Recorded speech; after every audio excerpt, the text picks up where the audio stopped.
بہت ساری احادیث ہیں جن سے یہ پتہ چلتا ہے کہ رمضان المبارک میں اگر آپ کوئی نیک کام کرتے ہیں تو عام روٹین سے اجر بڑھ جاتا ہے۔ تو یہ فرمائیے گا کہ یہ جو اجر بڑھنے کا فلسفہ ہے اس کے پیچھے اصل میں کیا وجہ کیا ہے؟ دیکھیں، یہ تو شریعت کا حکم ہے، اور ایٹ لیسٹ ایک مہینہ تو انسان اپنی زندگی میں کنسنٹریشن کے ساتھ اپنے رب کو دے، اور اس میں بھی آخری عشرہ۔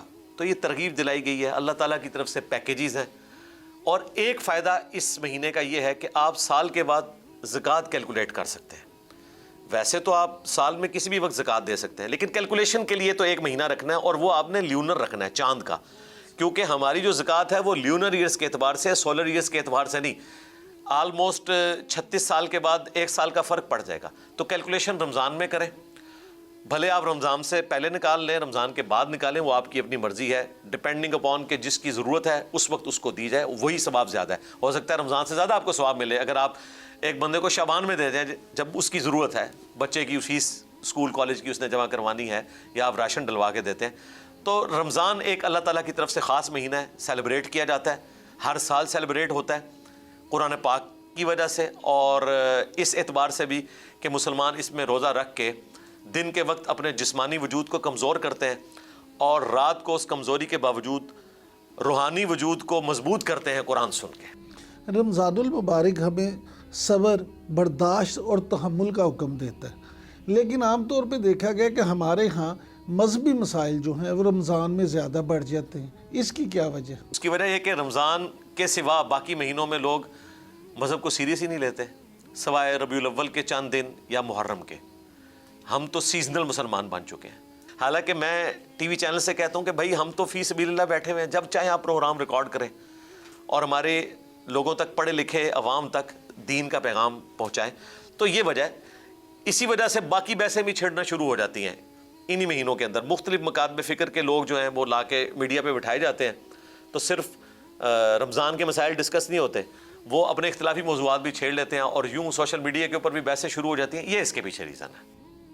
اچھا سر، یہ فرمائیے گا کہ روزے کا، سحری کا، افطاری کا اذان کے ساتھ کیا تعلق ہے؟ اگر کوئی شخص لیٹ اٹھتا ہے اور سحری شروع کرتا ہے اور ساتھ ہی اذان ہو جاتی ہے، تو بعض علماء کرام کے مطابق وہ پیٹ بھر کے روٹی کھا سکتا ہے، اس کو یہ گنجائش ہے، لیکن بعض کہتے ہیں کہ نہیں جی، جیسی اذان ہوگی اس کو ہاتھ روک لینا چاہیے۔ دیکھیں، دونوں اپنی جگہ کسی حد تک درست ہیں، لیکن جو اس میں حق بات ہے وہ یہ ہے کہ اس کی کوئی روٹین نہ بنائے۔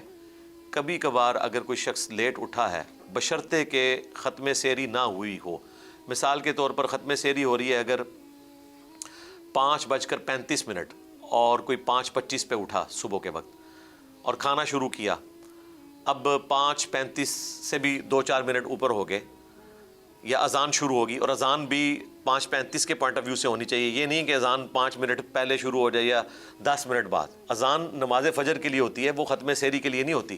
اگلے زمانوں میں ایسا ہی تھا کہ ختم سحری کے لیے ہوتی تھی۔ بخاری مسلم میں آیا کہ حضرت بلال حبشی جو ہیں وہ اٹھانے کے لیے اذان دیا کرتے تھے، تہجد کی اذان جو آج کل اہل حدیث کے ہاں دی جاتی ہے، یہ سنت ہے۔ اور عبداللہ ابن ام مکتوم، وہ نابینا صحابی تھے، وہ ختم سحری کی اذان دیتے تھے۔ لیکن آج کل ختم سحری کی اذان نہیں ہوتی ہے، اناؤنسمنٹ ہو جاتی ہے، لوگ اپنی کلاکس دیکھ لیتے ہیں، اس میں بھی اسٹینڈرڈ ٹائم ہونا ضروری ہے۔ تو اسٹینڈرڈ ٹائم کے مطابق اذان ہو یا نہ ہو، آپ نے روزے کو ختم کر دینا ہے وہاں پر، اس کی سحری کو۔ یہ نہیں ہے کہ اذان نہیں ہوئی تو میں کھاتا رہوں۔ ہاں، بیچ میں جو ٹرانزیشن پیریڈ آتا ہے ان لوگوں کے لیے جو تھوڑا لیٹ اٹھے، تو وہ ابو داؤد میں حدیث موجود ہے کہ اگر کوئی شخص سحری کر رہا تھا، اس دوران اذان شروع ہوئی، مراد یہ کہ ختم سحری ہو گئی، تو جو اس کے سامنے پلیٹ ہے اس میں سے تھوڑی سی حاجت پوری کر لے، وہ ٹرانزیشن پیریڈ ہے۔ اس کی چھوٹ کئی اور جگہوں پر ہے، جس طرح کہ بخاری مسلم میں حدیث ہے، جس نے طلوع فجر سے پہلے فجر کی 1 رکعت پا لی، طلوع آفتاب سے پہلے، تو اس نے فجر کی نماز پا لی، اور جس نے غروب آفتاب سے پہلے عصر کی 1 رکعت پا لی، اس نے عصر کی نماز پا لی۔ اگرچہ 3 رکعتیں اس کی مغرب کے وقت میں ہو رہی ہیں، لیکن وہ ٹرانزیشن پیریڈ جو ہے اس کا بینیفٹ آف ڈاؤٹ اس کو دے دیا جاتا ہے، لیکن اس کی روٹین نہیں بنا سکتے۔ میں نے بعض اہل حدیث کی مساجد میں یہ دیکھا ہے کہ وہ اذانیں شروع ہوتی ہیں تو فوراً پانی کی طرف لپکتے ہیں کہ جی وہ اذانیں شروع ہو گئی ہیں۔ اس وقت اگر آپ پانی کی طرف لپکے تو آپ کا روزہ گیا۔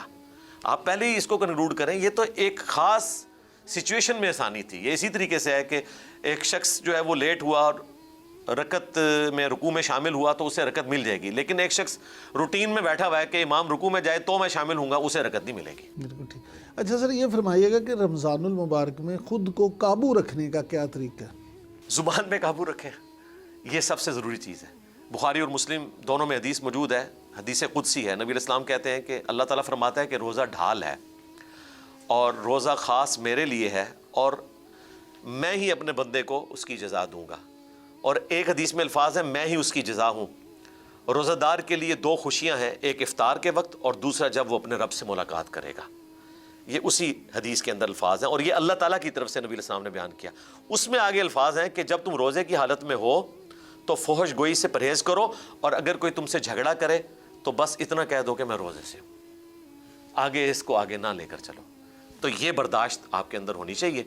اور بخاری کی ایک اور حدیث ہے کہ جس کو اس کا روزہ فحش گوئی سے، گناہ کے کاموں سے نہیں روکتا تو اللہ تعالیٰ کو ایسے شخص کے بھوکا پیاسا رہنے کی حاجت نہیں ہے، اگرچہ اس کا روزہ ادا ہو جائے گا، فرض ادا ہو جائے گا۔ یہ بعض لوگ جو ہے نا پھر نیگیٹو طرف چل پڑتے ہیں کہ جی بھائی روحانیت نہیں تو کیا رکھنا روزہ، نماز میں میرا دھیان بٹ جاتا ہے۔ بھائی دھیان بٹ جائے تب بھی فرض آپ نے ادا کرنا ہے، آپ کی طرف سے وہ ادا ہو جائے گا۔ اس لیے آپ دیکھیں آج تک کسی محدث، کسی مفسر، کسی فقیہ نے خشوع خضوع کو نماز کے فرض کے طور پر نہیں گنوایا جو آپ کو 7 فرائض گنوائے جاتے ہیں۔ ہمیشہ یہ کہا جاتا ہے کہ اگر آپ کا تشہد رہ جائے تو سجدہ صاف کریں، کبھی کسی نے نہیں کہا کہ کنسنٹریشن لوز ہو جائے، ہاں رکعت بھول جائیں تو سجدہ صاف کریں، کم شمار کر کے اور ایک اضافی ملا کر اینڈ پہ کریں۔ خشوع خضوع کو اس لیے نہیں ڈسکس کیا جاتا کہ یہ پاسبل ہی نہیں ہے کہ انسان 100% خشوع خضوع کر سکے، لیکن ڈیوٹی پوری کریں۔ اس کو آپ یوں سمجھیں کہ ایک چوکی دار ہے، اس کی رات کو نیند بھی پوری نہیں ہوئی، اس کے باوجود وہ ڈیوٹی کر رہا ہے بے دلی کے ساتھ، لیکن اسے تنخواہ پوری مل جائے گی اگرچہ خشوع خضوع سے نہیں کیا۔ لہٰذا یہ نماز ایک فرض ہے، روزہ ایک فرض ہے، یہ آپ نے پھر بھی کرنا ہی ہے، ایٹ لیسٹ آخرت میں نجات کا سبب بن جائے۔ رمضان المبارک میں آپ کے نزدیک بہترین معمولات کیا ہونے چاہیے؟ بہترین معمولات یہ ہیں کہ ایٹ لیسٹ رمضان میں مردوں سے میں ریکویسٹ کروں گا کہ 5 نمازیں تکبیر اولیٰ سے پڑھیں۔ عام دنوں میں چلے نہیں پڑھ سکتے، کبھی جماعت سے لیٹ ہو گئے، کبھی گھر پڑھ لی، کبھی آفس میں پڑھ لی، لیکن ایٹ لیسٹ اس کو 30 دن کی ایک روٹین بنائیں تاکہ یہ روٹین بعد میں بھی جاری رہے۔ اسی طریقے سے گھر میں جو خواتین ہیں ان سے بھی ریکویسٹ کروں گا کہ وہ بھی اپنی روٹین کو تھوڑا سا ایڈجسٹ کریں کہ جیسے ہی اذان ہو نماز کا اہتمام کریں بجائے اس کو ڈیلے کرنے کے۔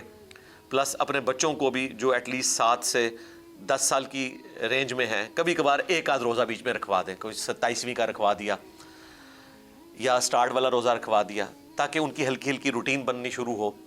اور تہجد پڑھنا سب سے آسان کام ہے رمضان شریف میں، صرف آپ نے سحری کے وقت میں سے 10 منٹ نکال لینے ہیں، 10 منٹ پہلے روزہ بند کریں اور 2 رکعت نفل آپ پڑھ لیں تاکہ آپ کی یہ روٹین بھی بن جائے۔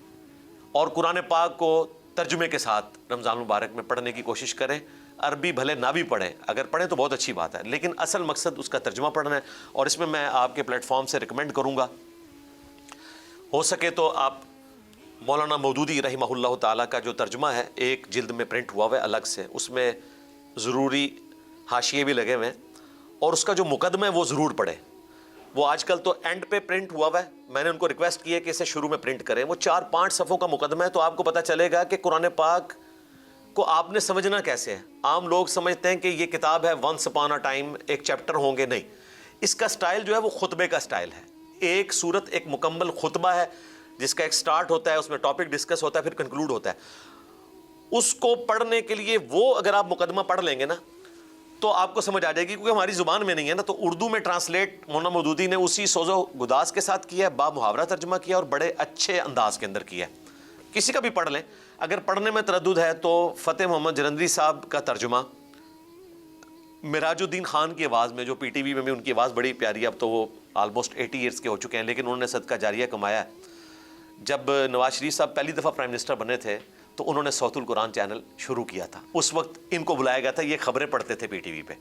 امام کعبہ کی آواز میں تلاوت اور ان کی آواز میں ترجمہ، مشاری راشد کی آواز میں تلاوت اور ان کی آواز میں ترجمہ، یہ آپ سننا شروع کریں، ایک پارہ روزانہ کا سن لیں تو انشاءاللہ تعالیٰ آپ شاید اپنی پوری نسل میں آباء و اجداد میں ایک یونیک پرسنالٹی ہوں گے کہ جنہوں نے پورا قرآن ترجمے سے کور کیا ہے۔ لوگ بوڑھے ہو کر مر جاتے ہیں، حج عمرے کر لیتے ہیں، قرآن پاک ترجمے سے نہیں پڑھتے، اور اعتکاف کے اندر بھی اسی پہ زور ہوتا ہے کہ میں نے اتنے قرآن ختم کیے، میں نے اتنے قرآن ختم کیے، اور ترجمے سے نہیں کرتے. ترجمے سے کریں گے تو اپنے عقیدوں کی اصلاح ہوگی.